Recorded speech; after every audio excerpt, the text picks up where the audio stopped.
morning, everyone. So thank you for coming to our session on AB 1705. We're hoping to answer some of the most frequently asked questions about this new law and provide some updates on what we've been working on as a campus. Where's the clicker? I'm supposed to click things. I'm not used to this. There we go.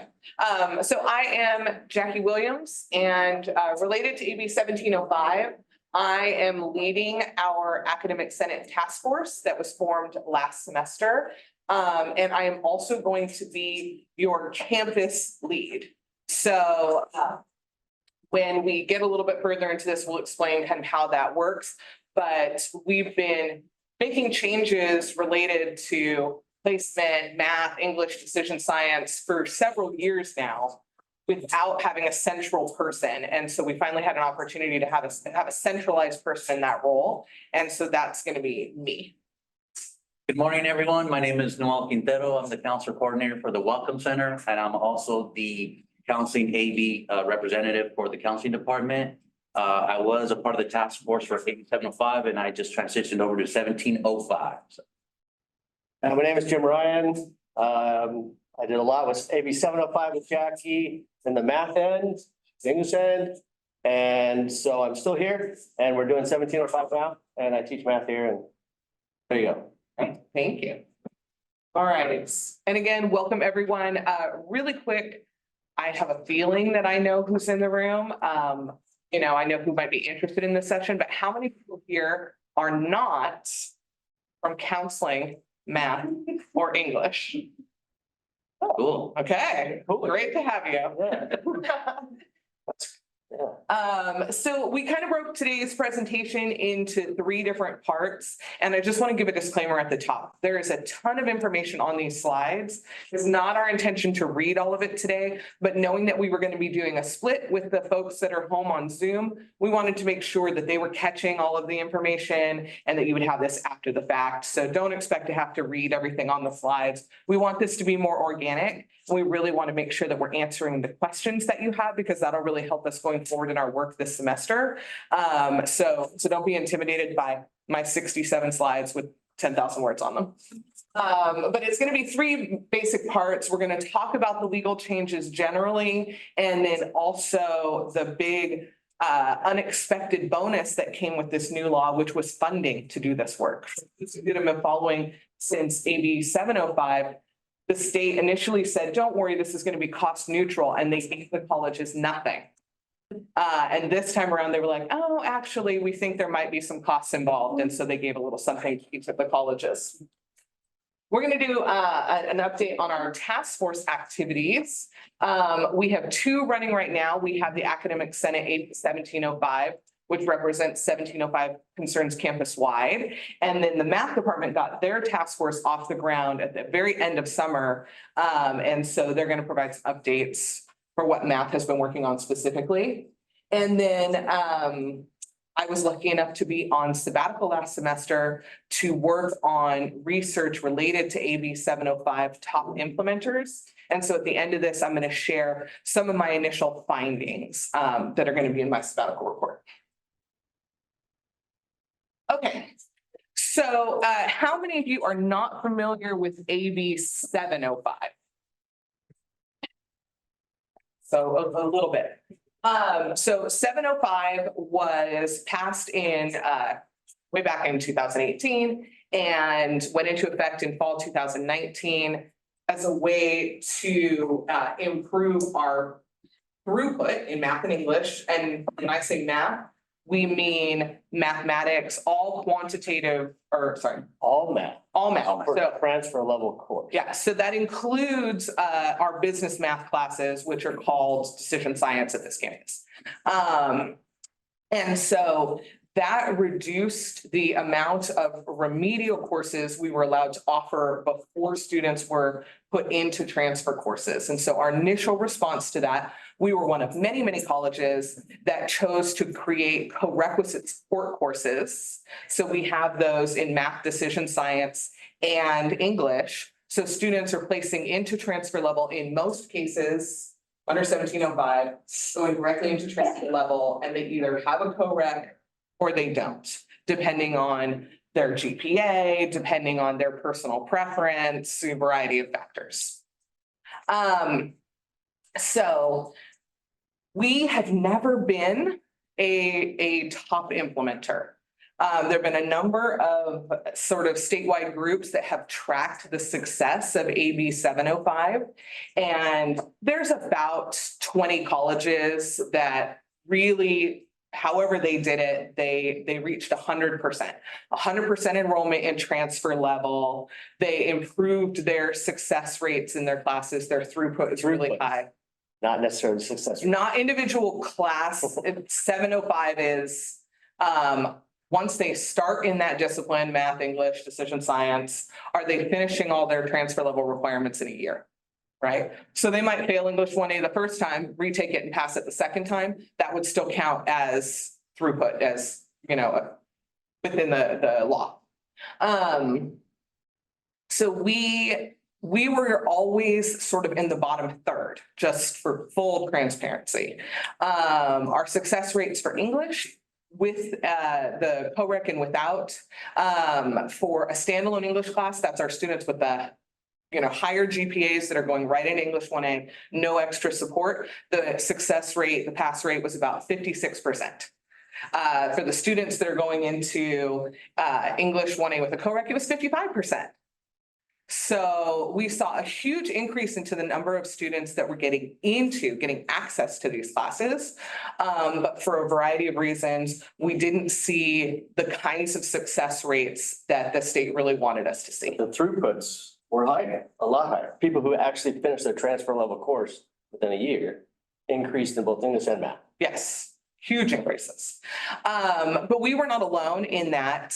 It's not like I'm saying, Fresno City College was so bad at implementing this, not at all. Most of us were bad at implementing it in terms of the standards that the state set forward. And so AB 1705 came about in response to some of the gaps that they saw in the 705 implementation. And the state was really kind of putting further restrictions on what we are allowed to do in those areas. I'm never going to get used to this clicker. Does one of you want to drive the clicker? Sure. Oh, thank you, Noel. Okay. So they call AB 1705 the AB 705 cleanup bill colloquially, right? It was really meant to address those gaps. And primarily that likelihood of completion, right? Like 55%, 56% in English, it was lower in math, is not what they consider maximized, right? So they want to see colleges increasing those completion numbers, but they also wanted to be very, very clear as to who these laws applies to and who it doesn't.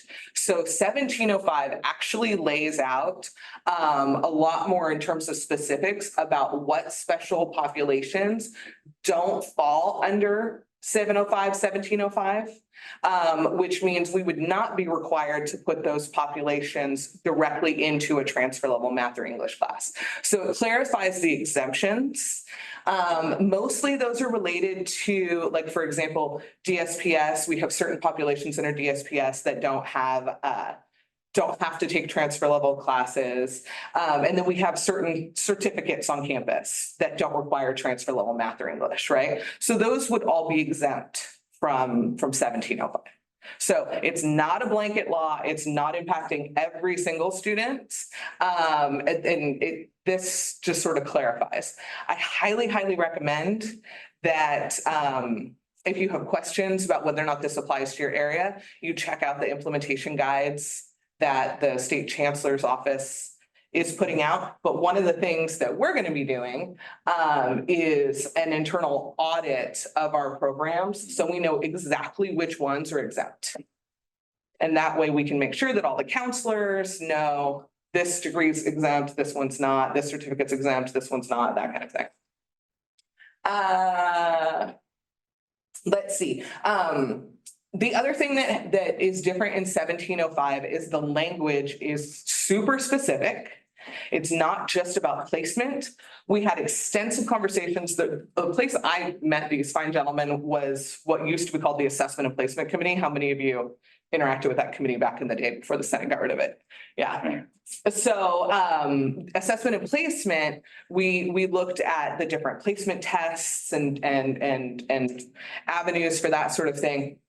All of that was eliminated by 705, which is part of the reason why we eliminated that subcommittee.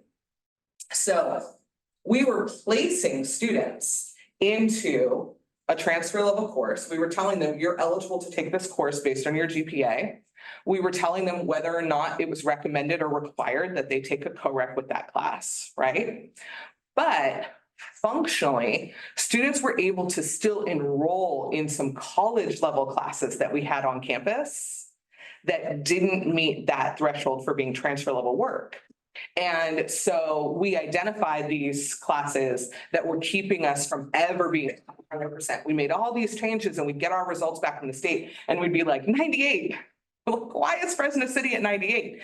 And we found out that it was two classes in particular. So we'll talk about those a little more.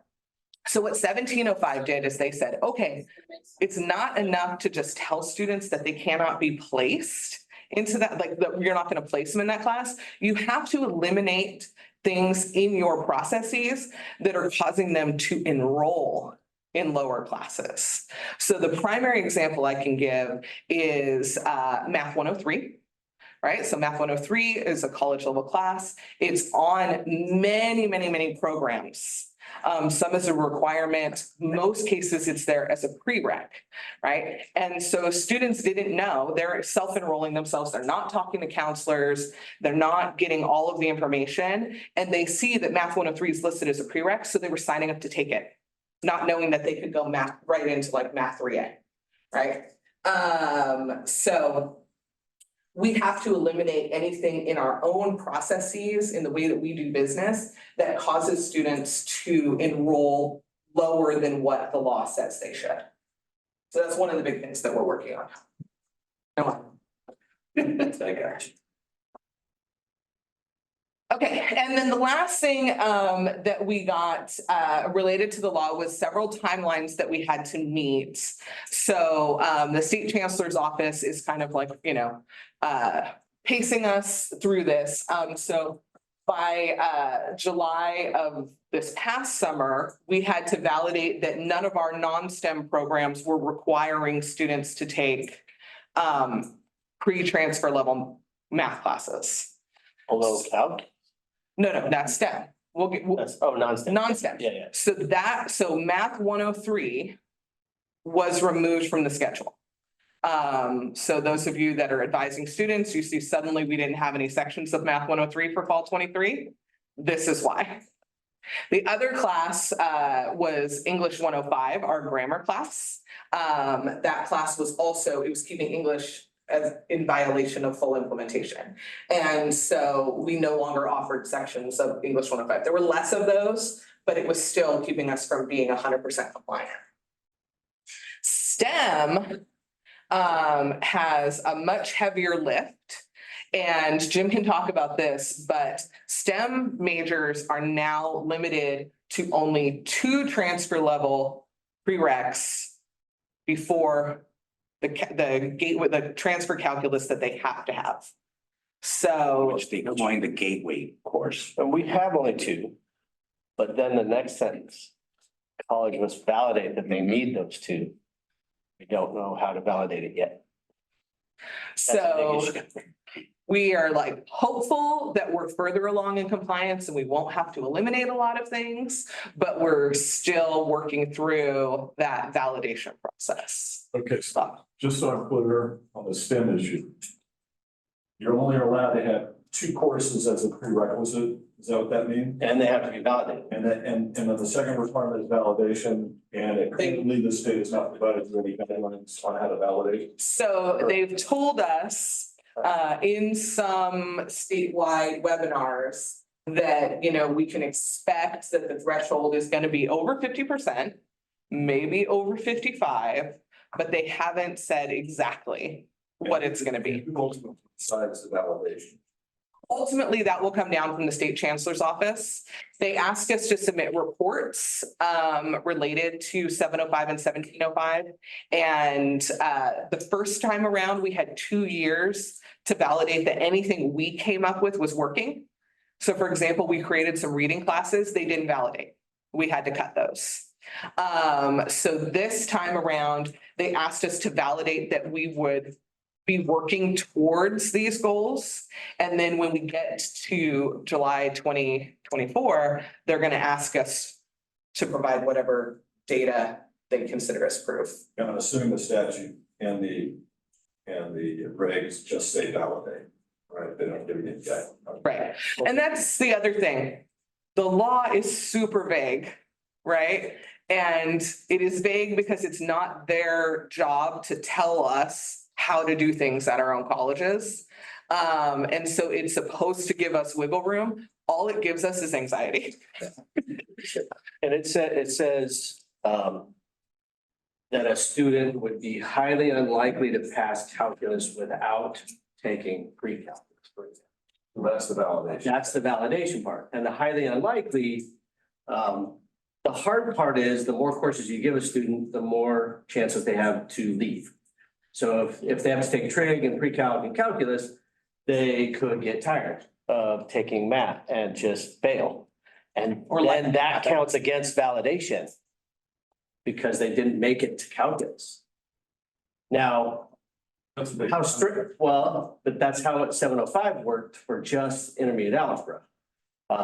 This is a little bit harder, and I think a little easier for us to possibly validate something. And we have some pretty good data that Jackie showed us not too long ago. So maybe we're gonna be able to validate stuff before calculus, maybe.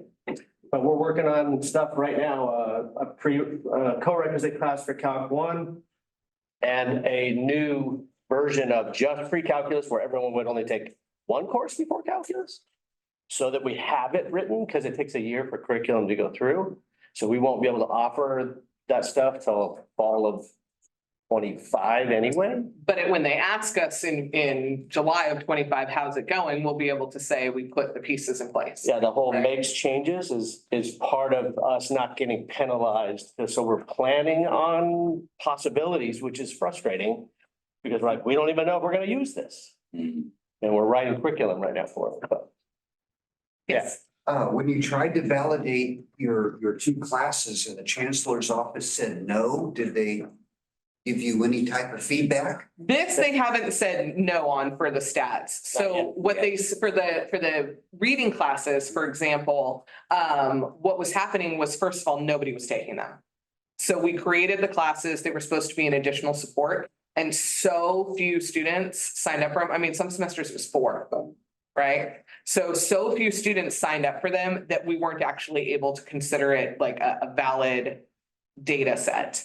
But there was a lot of specific things that they asked us for in that previous validation. Like, for example, okay, and not only how did it validate across the board, but like we want it broken down by racial demographic, right? Which we anticipated, but that's not necessarily specifically stated in the law. And so we had, I think, 0 of our new efforts validate. And specifically, I named those reading classes, but, technically we were below what the state wanted us to be at, in at least one demographic group, if not more, across the board. So this validation is a little different because this is letting us look at our more current data. A lot of folks wanted AB 705 pushed back because of the pandemic. And the state was like, no, it's all right. We said you had 2 years, you have 2 years. We're just moving forward with the information you have. So we are seeing things on an upswing in the last 2 years, which is part of why we're hopeful that for this validation, some of the things that we've already done may meet the thresholds that they're asking for. Let me drill down just a bit more on the validation. District specific or is it statewide or is it, in other words, I'm assuming all community colleges in California are trying to get their stuff valid. Correct. So in July of 2025, I'm also assuming that the that the state chancellor is at least going to say, this college gets validated. Does then that validation process become effective for all colleges? It's more It's individual to college. individual because we could create a course that's different than anyone else before Cal. Right, but Yeah. assuming some other district came up with a working system. Try and steal it if I could, yeah. Correct. Reinvent. Yeah. Yes, And which is the third part of this presentation, my sabbatical research. so the wording about changes by July 2025. Well, if we change again, we would then still need to just revalidate, try to validate some new course, but we have time to do that. So we're trying to validate what we already have. But we're also writing new curriculum in case that doesn't get validated. So then we could then try that and see if that could be validated. And we're looking at Cabrillo College in San Jose State and or City College and all sorts of colleges of what they're doing too. Cuyamaca College and others. The 705 was easier for them to make everyone in the state not offer intermediate algebra anymore because there wasn't a single college that could validate that people who took intermediate algebra did better in their transfer level courses in statistics or any business math class. We were not a single college was able to validate that intermediate algebra helped. So then they said, we can't offer it anymore. Yeah. Just a quick follow-up to clarify. So let's say Las Positas creates a prereq course, they get it validated, we steal their course. We don't get to take their validation. No, Right, yeah, we have to implement it We have to. and still validate on. but we have an opportunity to do that probably in 2025 still. Correct. Yeah, so we have time still. Okay, next slide. Okay, so I want to make sure that part of this, what this presentation is doing is sort of giving full transparency to everyone on the steps that have taken place in this process. So we knew that 1705 was going to pass, but with very short notice, like we got it in May, when the semester was wrapping up, the chancellor's office asked us to provide certain assurances on how we were moving forward with this. And we felt that the administration should not be making those decisions, right? Curriculum should be faculty led. So the academic senate approached the vice presidents and asked if we could put together an emergency task force of faculty, which was almost entirely there were quite a few counseling faculty on there and then a couple of discipline faculty. But the purpose of that was to make sure that the college's response and what we committed to do was a faculty decision, because this has to do with curriculum. So we met over the summer, and we basically decided, you know, that whatever we're doing, we want to make sure that we're doing it in a way that's informed so that it aligns with all of our other campus goals, which you can see there. And then because it was going to so heavily include professional development, which I'll get to in the next slide, and that Senate purview, that the decisions that were being made about what the campus was going to do were kind of being overseen by the faculty governing body. And the other thing that it said that it should be primarily used for was faculty release. So in those initial conversations, we decided to have one central lead, like I said, a position we've never had before, and then have discipline specific leads. So we have basically 200% release to faculty to make sure that the campus is implementing. And so we'll kind of talk about how that broke down. And then professional development and support for institutional research were the other things that we earmarked the funds for. So over the summer, these are the two things that they asked us to validate, that by July 1, we would have no pre-transfer courses, right, that students could enroll in. So English 105, Math 103 were not included in the fall 2023 schedule. Then we had to let them know what we were working toward for July 2024 in terms of the non-STEM programs. So because they have that shorter timeline from the previous slide, we had to do a validation for them right away. And so they gave us options to choose from. We chose to make changes to placement, prereq, and advising for non-STEM programs to achieve compliance. And in order to do that, we formed the task forces that were previously mentioned to make sure that this stuff is being overseen, that we're making steps towards this for July 24. Okay, so how do we get the money? Each college every college in the state was given money for implementation. The first pot was determined by the size of the college, by their enrollments. The second part of the award was determined by need. So those colleges that were getting the woohoo, kudos, you're doing so great, they didn't get any money in that pot, right? The colleges like us that kept falling down in the bottom third, we got more. So we're a huge college in the state. We got one of the top awards. So we received $810,000 and the funds were all deposited at one time to the college, and we have until June 30th, 2026 to expend them. But the state put a lot of restrictions on how they could be expended, right? No physical stuff whatsoever. You can't get a new chair, you can't paint a building, like you can't touch that stuff. It was really, really limited. The other thing that they offered us in addition to the funds is they said, we're gonna partnership with 4 different professional development facilitators.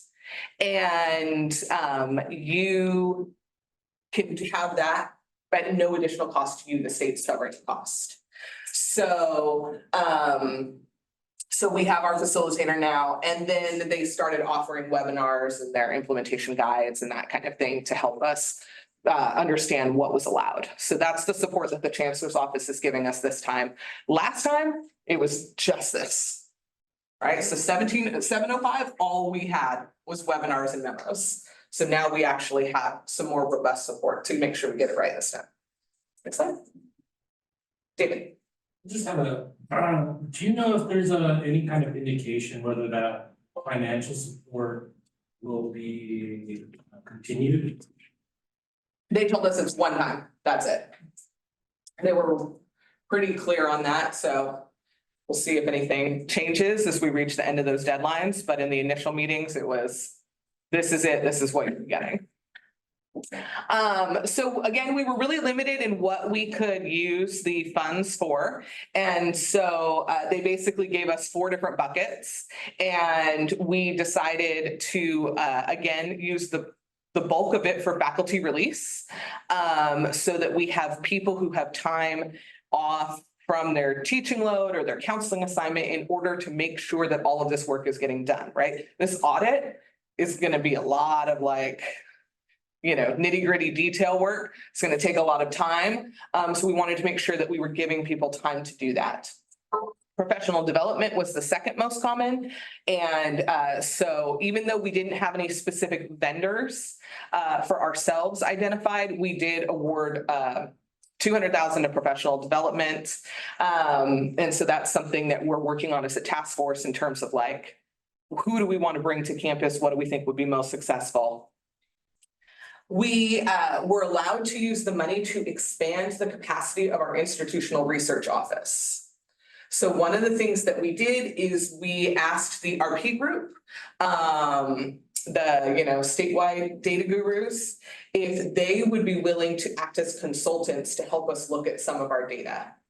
So we have a contract with them. They're going to be working with the math and English instructors to look at success rates, identify best practices, and help us turn those best practices into a professional development series that we can offer to all of our math and English faculty. And then, because we never get it quite right the first time, we were allowed to have a miscellaneous fund for communication and stuff like that. And so we just put a little bit in the miscellaneous bucket. Although the people over at budget are like, you don't have a bucket for that. So when I send a thing over, they're like, no, it has to be one of these buckets. Okay, so I'm not gonna read all of this. I wanted you to have the details of it, but this is everything that they said we were allowed to do. If it's not on this list, we're not allowed to do it, all right? But they said we could develop co-requisite support models and Jim's team is looking at new correct for calculus. And they also said that we should be evaluating and improving our existing corrects. So we can use the faculty release and the professional development to improve the corrects we already have for English, decision science, and math. Next. We're allowed to use it for professional development and technical assistance. And so again, this is for faculty, they're very specific. It's professional development for faculty, related to pedagogy, classroom climate, grading process. They recommend a training called Grading for Equity. And so one of the things that I'm doing right now this semester is I'm taking the class. And taking that class to see if I think it's something that'll be helpful and that we want to then use the funds to roll it out. So if any of you are aware of a course or a conference or a training platform that you think would be helpful, let us know. And it's faculty, that's not just instructional, that includes counseling faculty also, right? So if there's a tool that's out there that you think would help with the professional development related for this, let one of us on the task force know, and we'll do what we can to like vet it and see if it's something that we can bring to campus. And that's what the $200,000 is earmarked for. Next slide. Okay. Oops. The other thing that they required in the law is that all students have a right to tutorial. So if a college did not have a tutorial center that students could access voluntarily, they needed to get one under this law. We have a great tutorial center already, but we're going to be working with our tutorial coordinators so that we can talk about how can we improve those services for the classes that are impacted by 1705. Next. And then again, the additional investments, they were like, look, no buildings, don't touch your buildings, but you can expand your IR and you can invest in communications. So that's those last two buckets that we had. Communications is going to be how we message all of this out to students once we've made the changes. We tried really hard with 705. I was in a video. It was not, my part was not I good. didn't see that. I was, no. It should never be seen again. But you know, we really tried to get the message out to students but we were doing it with nothing, right? We had no resources. And so this, at least with the funding, gives us some resources to help build that communication campaign at the end. Does that include technology? In what way? I don't know, like Microsoft Teams or something like that? I don't know, but we can look into what's allowed. It is clear that we can use it in counseling, right? So it says matriculation, orientation, and advising services. But I will try and get an answer more clearly on what we're allowed to use the money for in terms of communications. Okay, so what does all this look like for us? So last summer, we had that task force to make sure that it was a faculty-led response to the state's requests. Then last semester, we created the ongoing task force so that we had boots on the ground, like as soon as, you know, we out the gate running and making sure we weren't wasting any of the time that we've been given in terms of implementing. Like I said, the math department, we got kudos at a statewide event because our math department formed a task force in August, right? There were other colleges that still haven't done this. Our English task force is starting in the spring. If counseling wants to start a task force, you know, that's, you know, again, but English for last time, we had a huge lift. This time, for those of you that are teaching English in the room, it's really just about what could we do to improve what we already have. We don't have to make any major changes to what we have right now, unless we choose to. Next slide. Okay, so what have we been working on last semester? So we selected the area leads. They all start this semester. So I'm gonna be your campus lead. Noelle's gonna be your counseling lead. Heather Walker will be the tutorial lead. Laurel Blackerby Slater, Laurel, if you're on, I'm sorry, I just butchered your name. Will be our math lead, and Joellen Green will be our decision science lead. We decided not to have an English lead because I am an English faculty, and so I can represent the English department as part of my campus lead release, but also again, because the English lift was so much lower than it was last time. And the EMLS department had a lot of work to do last time. They are basically good to go. So they opted not to request a lead for this, just in case you're wondering. We had to apply for the 4 professional development opportunities offered by the state. So we looked into them and we ranked them and we applied. We were selected for something called Motivate Lab. Motivate Lab is primarily geared towards math instructors. And so our mathematics classes, our decision science classes are going to be involved in that professional development. But the goal is to help teach all the instructors. So we have English instructors are welcome to take it too, anyone who wants to, once we roll it out. But it's about how we build capacity in students, how we become motivators in the classroom. And then a side note, one of the other ones was a $200,000 grant. And we could use it on a number of different things. We applied for it and we were told, you can't have it because Fresno City College already has one of these grants. But we really liked your proposal. So if you apply again in fall 24, we'll probably give you a new one. Cool. So to David's earlier question, could there be more money? Not from the state, but from this partnership grant that we might get, we can reapply in fall 24. So fingers crossed. Okay. We've started working on the verification activities, so making sure that we are compliant with some of the initial things that they asked us to look compliant for. Again, we found that English and EMLS were compliant. And then math and decision science, we had to address the issue of intermediate algebra. And the state also noted that there were 40 colleges, they did not name them, that had a business administration sequence that involved calculus that was in violation of the law. We verified that ours, we are not. We don't have one. We don't have business calculus, so we're not one of the 40. We also put together a compliance timeline so we could make sure that we had all of the deadlines and the due dates, and we knew what needed to be doing, when we need to submit curriculum, that kind of thing, in order to make sure that we're on track for the legal deadlines.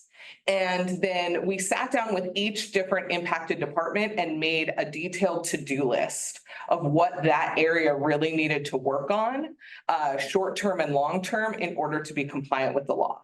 So I do have all of those items. If you're from a different area and you want to know like what we've put on the list so far, just reach out to me and I'll let you know what's on there. And I gotta say, the decision science is still talking about creating business calculus and having a math teacher teach it. So it's in the works, possibly. If you're in decision sciences, maybe you know more about that than me. But if it's It's calculus without trig, so it's Right. easier But I mean, to. if- So we might have to remove other decision science classes from their sequence to offer the business calculus. So it's a larger analysis to make sure if we do offer it, that it's compliant with the law. Well, the other thing about business calc though is there's decision science math classes that are not prerequisites for the business calc that still transfer. So when we place them, we're placing them in statistics, for example, and that satisfies the law because it's one of the courses that's in their program. The problem in like physics and engineering and all those, they don't list a course lower than calculus as their program, which means we're not supposed to give them a course lower than calculus unless we can validate that they need it. But business calculus will be easier because there's other courses lower than it that are not prerequisites for calculus. Next slide. We also The math department was super active. Jim, I want you to talk about what the math department was up to last semester. Well, this morning, I mean, the last 3 hours, we had an hour and a half discussion as to what to do with those 3 courses. And there's a lot of feelings in that. But we came down with 3 things we want to create that could circumvent some of this if the validation of those doesn't work out. So a whole new pre-calculus course that would cover all of that. We're rewriting one course instead of 3 different courses. And we're also writing a co-requisite course for calculus. So essentially, if nothing can be validated, we'll have to put every physics and engineering and science major right into calculus. So we're going to need to teach them the trig in a co-requisite class. So we have that, and then whether or not we want a co-requisite course for pre-calculus, which is just 4B. Technically, 4B is these 2 classes. So no one should take all 3, counselors, no one should take all 3. 3A is really for students that have less math background. But a student that takes 3A and 4A, that's the same as taking 4B. 4B is only 4 hours a week and the other is going to be a lot more time. I don't know, it's tough. It's hard, but we're gonna write curriculum in case. And if we don't need it, then I don't know, we'll keep what we got. We're not getting rid of anything right now. Correct. And it sounds like, Because we ran the initial numbers on 3A, 4A, and we think they will validate. That's a four. So- But because they haven't actually, well, 4B should be okay, because it's, yeah, and it's 1 course instead of 2. So it was part of that data. Yeah. Anyone who took those classes and then took calc from us, they had good success. The problem is that's not throughput. So we're waiting to see exactly what numbers the state wants from us. Our initial guess at what data to pull was really promising. But just to clarify, because I'm a little confused. So assuming they didn't validate 3A, 4A, and 4B, and you had to put them right into calculus, it seems to be what you're saying is you can still have a co-requisite with calculus where they have to take trig or something. A lot of colleges already have co-requisites for calculus. Yeah. They just straight out said, well, there's a new law. We're just going to do what we did for statistics and just. So essentially you'd be covering topics of 3A, 4A as a co-requisite. Yeah. Which doesn't make a lot of sense to me. Well, I mean, you could do just-in-time stuff. I mean, we're gonna keep working on it. We're gonna So you just try our best, but You just make sure you cover the trig stuff Yeah. before you cover the calcs. what happens, what happens hopefully is that more people finish the calculus total. But in the meantime, what happens is calculus completion rates go down because you're throwing everyone in. But if more people finish calculus, then that's what the law wants to happen. So if someone has to take 3A, 4A and calculus, like I said, they might fail before they ever take calculus, and that's part of bad data for us, according to 705. But how they're validating and what data they're gonna accept for 1705, we're not sure. But there's probably gonna be some discussion of throughput. If a group of 50 people would take 3A, 4A, and then eventually get to calculus and only 5 of them get in, then that throughput's 5 out of 50. But if you took all 50, threw them right into calculus and gave them a co-rec, and 20 of them pass, well, 20 out of 50 your calculus pass is only 40% completion, but it's 40% throughput. Well, they're assuming that's what's going to happen in the long run, correct? I mean, there's. Well, it happened with 705. That's why we couldn't offer any intermediate algebra. I think it's a lot tougher for them to And there- say we can't have these this time. There think are we're a gonna couple be able to have colleges that have done just calculus with co-rec already, and their data is promising. But we have all the same questions that we always have. They're not similar to us in demographic. They're not similar to us in size. And some of them are like, You know. it's like 10 hours. They're doing calc with 5 hours worth of co-rec. So essentially, they're doing all of it in one semester. I wouldn't be It's like, psychic. I don't, yeah, would any of you want to take a 10-unit calculus course? Yeah, so we're gonna go at most 6, so, well, 5 and 2 is 7. I mean, ours would be 7. That's why these task forces were needed immediately, because there's a lot of conversations to be had. Next slide.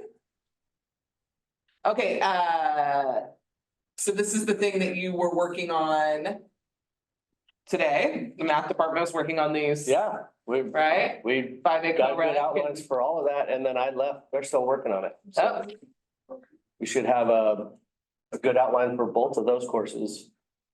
and in the next then, hour.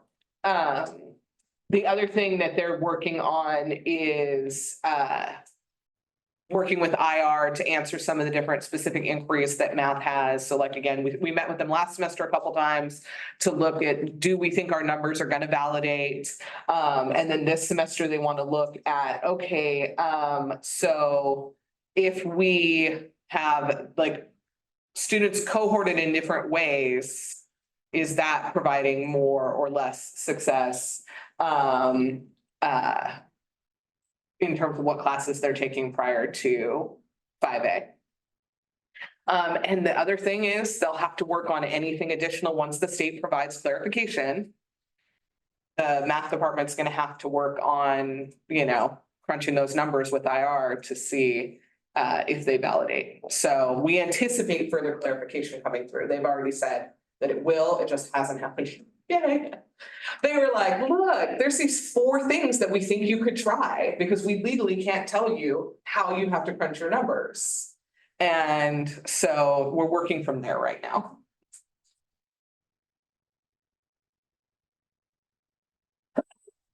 So what does it look like in terms of, oh, sorry, there's a question. We have a raised hand. I don't know if they want to. Oh, it's in Or just like this section. I think they're, There's There. Lori. go ahead. Hi, Lori. Hi, can you guys hear me? Yes. Okay, I just had a question and maybe you said it, but I didn't catch it with. You're developing or revamping the pre-calc class, and then you're also working on a co-rec for calculus. Does that mean that, once those are up and running and approved, that students will have 2 options to take? Not necessarily. My advice was that we write everything we could possibly use because it takes so long to get curriculum approved. And that we have the curriculum for one or the other, depending on which one we decide to go with, or if the state says we don't validate and then we have to go with co-rec. So here's what happened with 705. Like me, for one, I wrote a whole path to stats curriculum because it was one of the options that some people thought would work. And other schools tried all sorts of other stuff. And then none of it worked. None of it was better than just putting the students right into a transfer level course. Statistically.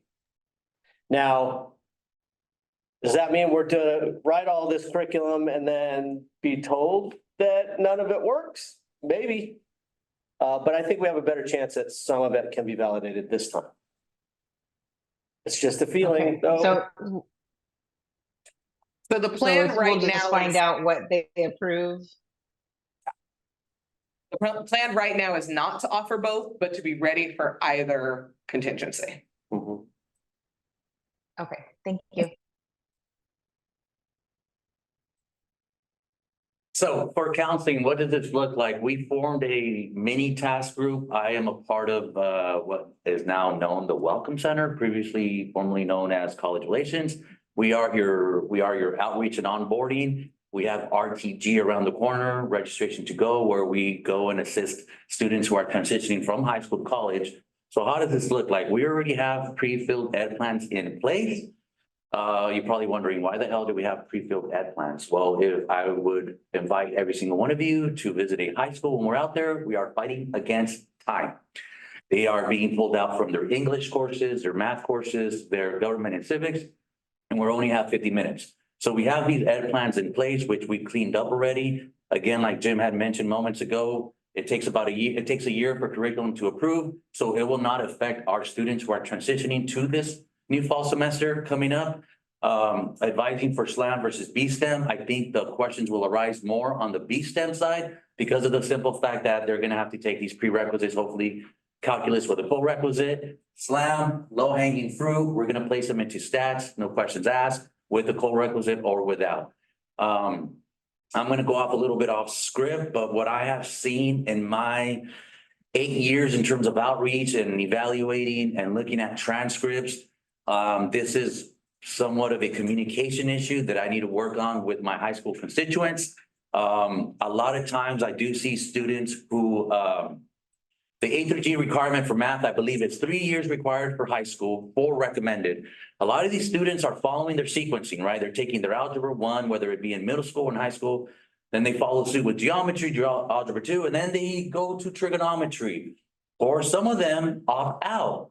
And the reason I say this is because their senior year, they're taking consumer math, business math, and or senior math. And then I always ask this question, hey, counselor, what is this business math? Like, it's just it's an easier math that they take because they don't want to do it.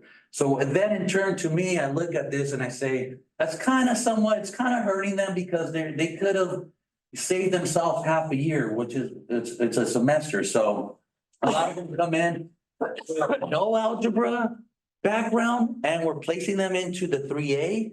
And a lot of them do stop at algebra 2, which is equivalent to our math 103, which we already eradicated last year. So it's kind of like, it's going to be interesting and fascinating to see how our students are going to fare is what I'm trying to get at.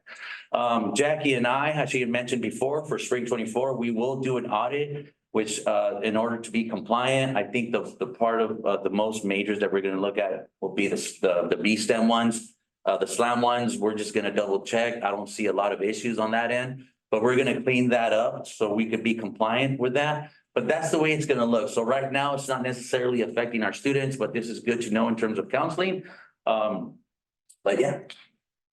Any other comments for this? So I would add an idea for Math 3A about counseling. So Math 3A is an alternate prereq for some other courses, which means we won't be cutting Math 3A. But we might be told we have to restrict it to only people who are not STEM majors. 2 or 3 years from now. So I just wanted to wrap up with some of the preliminary information from my sabbatical research. The report will be coming out at the end of this semester. But one of the tools that the Chancellor's Office gave us are these transfer level dashboards that are available on the Chancellor's website. And so just looking at Fresno City College, I know this is very small, but you can see that we are on an uptick again, right? Last year, we had our highest success rates that we've had post AB 705. And so we're looking good. Completions are down, but head count is down, right? So again, English, we were in less jeopardy this time around than we were when it was time. We had 4 classes prior to English 1A previously, right? So we're in much better shape this time around. Next slide. Statistics is in the same place. This is preliminary data. Wherever it's a lighter shade of blue, they don't have all of the data, but so far, right, the success rates look like they're trending up, right? So we're not totally getting it wrong here. You know, things are on an upward tick. Then we get to BSTEM. So now these numbers initially look really good. Here's the query I ran. How many students start in calculus and finish calculus in a year? Right? That's the throughput number. If they start in calculus, 78% of them are passing. They're finishing calculus in a year, right? Because they That's 100. already took the prerequisites. That's 100 students. Okay. Now on our current sequence, next slide, where they're taking up to 3 years because they're taking potentially, right, 3A, 4A calculus, there could be a semester they don't take a class, there could be a repeat, et cetera, et cetera. So I ran the 3-year numbers, 12% of them are completing calculus. Well, that's only 1 year. So that bar In this year, doesn't have the is 3 years. incomplete, but these are all incomplete. So you can see they're the lighter blue. We had an uptick, but even before it wasn't a huge number, right? So the state's argument that starting them lower than calculus is they're not finishing calculus, that holds true in our data, right? It doesn't account for all of the different factors, but we couldn't deny that, yes, that was in fact statistically the case for us here at City. So there were colleges that had much, much, much higher numbers. So what I did was I compiled a list of which colleges are the top implementers in terms of like, they really nailed enrollment. They've got 100% enrollment into transfer level, or they've got really high success rates, like over 80%. And then what do those colleges offer that we do or don't offer? Like, what are the patterns that I'm seeing? Next slide. Unfortunately, there was not one question first. Yeah, I just wanted to ask a question about the last slide. So, because is that the data that you're saying validates the three? Because I was gonna say, that looks like it does the opposite. No, this is not, no, okay, this is not that data. Yeah, that's 3 years to pass calculus, so they might have to take 3A, 4B, then calculus. And the last column is they've only been here for a year, so they don't even have, some more of them are gonna pass. Right. But is it gonna get to maybe the highest one, 33%? Well, even if it's 33%, that means only 33% of our students that want to be in B-STEM who start in college algebra and trig are finishing their calculus. In 3 years, Yeah, in 3 years. which is not compliant with the law, Yeah. right? So lost this 1 year. Is there a question online? Who's got the question? Janine. Oh, Janine. Hi, Janine. Go ahead.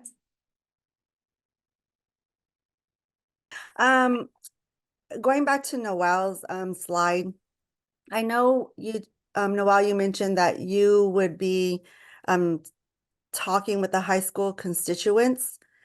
But what does that really mean, and what does that look like? Because I'm wondering if the high school, Fresno Unified, Clovis Unified, are engaged in these conversations. No, I'm sure they know of, but how, to what capacity, and how they could support, or can they look at further into their curriculum, considering these changes for the community college. I know that's one group of students, and then we have a lot of other group of students of returning, but just wondering how deep is high school math faculty or the Clovis Fresno Unified are engaged in these conversations? 100%. That's a great question, Janine. And I thought about it, and it made me stay up late last night thinking about just the exact same question. Maybe perhaps keep in mind that we have well over 60 high schools that include Fresno Unified, Clovis Unified, Madera County. I even want to say Tulare County. We go as far as Dinuba, and as far as west as Tranquility, Fireball.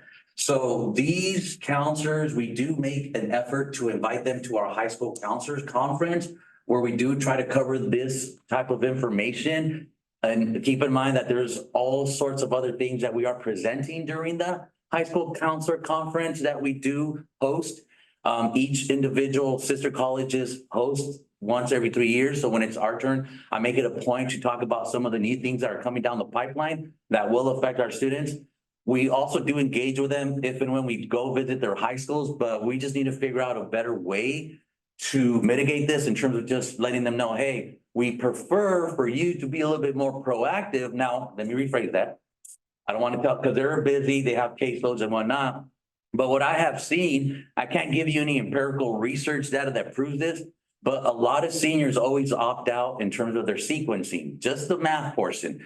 So in terms of the communication, we just need to figure out a way, work with my director and work with the, Unified School District Superintendent on how to convey this information, where we want our students to be very well prepared, because to me, it's extremely concerning. And as you may all know as well, if you've been here long enough, I remember we used to have a 260 series, right? The adding, subtracting, multiplication, fractions. And now, the law says that students they do extremely well if and when they are placed in the transfer level English or math. But in my case, or in this case, excuse me, for these students who do not have any algebraic background, to me, I've always learned that calculus is, you have to be good at, well, not good, but you have to at least successfully complete algebra and trig and so forth. But that communication piece, that's going to be a work in progress on my end. But they are aware though, because we do make it a point to talk about some of the assembly bills that do come down the pipeline that will affect our students transitioning into our community college. Is there another question? Yeah, I have a Well- question No problem. from Lori that says, can you invite a few reps to be on the advisory committee? Reps from where? I'm not sure. It doesn't- Okay, I've got a slide at the end, but anyone that thinks that they're impacted by 1705, I want you to reach out to me. Last time we had the 705 task force, we had people from nursing and chemistry that came to every meeting. And so if you think this is really impacting your area, you can come to a meeting, we can kind of gather your concerns. And if you want to be a regular member of that, we're happy to have you on the task force. And then we will reach out, Noelle and I, when we're doing the validation, if anyone wants to help, be Yes, part of please. that process, right? Then, so you'll get invitations to some more things. But if you're interested in participating in this work, you can email me and we can get you in the right group. You said high school, so. Oh, high school Fresno counselors. Unified, Central Unified. et cetera. Yeah, when we get to that point, absolutely. Okay.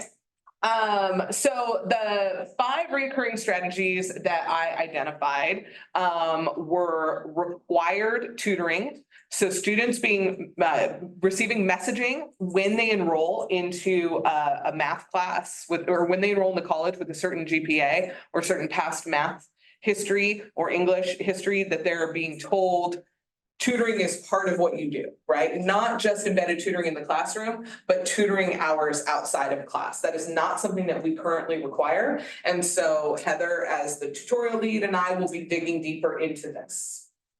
Several of the colleges had a first year experience program, and we also have a first year experience program, but ours right now is very small, and it's totally reliant on Title V grant that's about to run out. So we need to look at what they're doing and see if maybe we want to expand that first year experience to all of our math and English students. Yes, sorry. Then one of the things that came up most frequently with the top implementers is that they had moved away from or had never had co-recs, although co-recs are still the most common option in the state, but they had what's called an enhanced model, where you just add the time into the parent course. And so the student is signing up for a 5-unit English 1A as opposed to a 4-unit, right? Or a 5-unit math as opposed to a 3-unit. And again, that would require us to write new curriculum before we could implement those. And so we really have to look into all of what that means for us in terms of scheduling and student, information before we decide if that's an option that we want to pursue. Lisa? Any figures on what the pass-through rate is on that option? I have them school to school, right? And so again, these were folks that were in that top 20% in terms of the number of students that they had that were successfully completing their coursework. I always wondered if. That's true for all of these. Okay, because I always wondered how much the fact that they didn't take as many classes, let's say the English class is bigger, so you don't have to take. You don't have to sign up for 2, you're not there as many hours, it's the same teacher. There's a lot of factors that go into that enhanced model, yeah. Then the course gets bigger. But the course itself And is. the counselor's like, well, you could take this math class and this one. And I two, because your math class is 10 hours. We So discussed It's this. hard to figure out what's gonna be best. We discussed this in the beginning too with counseling when we decided to adopt the co-recs, right? Like failing a bigger unit class is more likely to put a student on academic probation. That's the other problem. And so there's so many factors that we have to work through and discuss before we decide if we want to go that route. And they lose their. But it does appear to be working for some other colleges. Full self-placement, where the student is not receiving an automated placement, but they are choosing which course they take independently or obviously with the assistance of a counselor with advising. But it is not predetermined which class they go into, showed up at several of the top implementers. And then I interviewed a local college where they had top numbers across every enrollment category. right? Hispanic students, African-American students, math, English, whatever the categories were, they were a top enroller.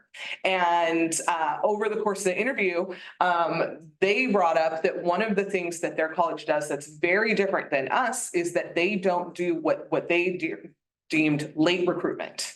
They don't have anything equivalent to our like extreme registration, that sort of thing. And so we're gonna have some additional conversations about what does that mean? Is there a way that we can look at our data, look at our processes and see like, is there something here that is impacting that success, or is it just they have it, we don't have it, it's not really making a difference? Does that mean talking to juniors in high school? Or what? It could mean talking to them earlier, but what they pointed to specifically is the sort of long-term like advertising and then the late events that we have, they don't have. Were they similar, that college, were they similar either in size, socioeconomic? Yes. All of that? Yes, yeah. Okay. Yeah, so again, these are all sort of preliminary findings, but just know that as I write up the report, these are the 5 things that, sort of rose to the top that we will be looking at in the different task force groups and our different conversations to see if this is something that we might want to implement, we might want to try or look into at Fresno City College, or even if we just want to look at our numbers, right? And see how do they stack up to these other colleges. I mean, maybe,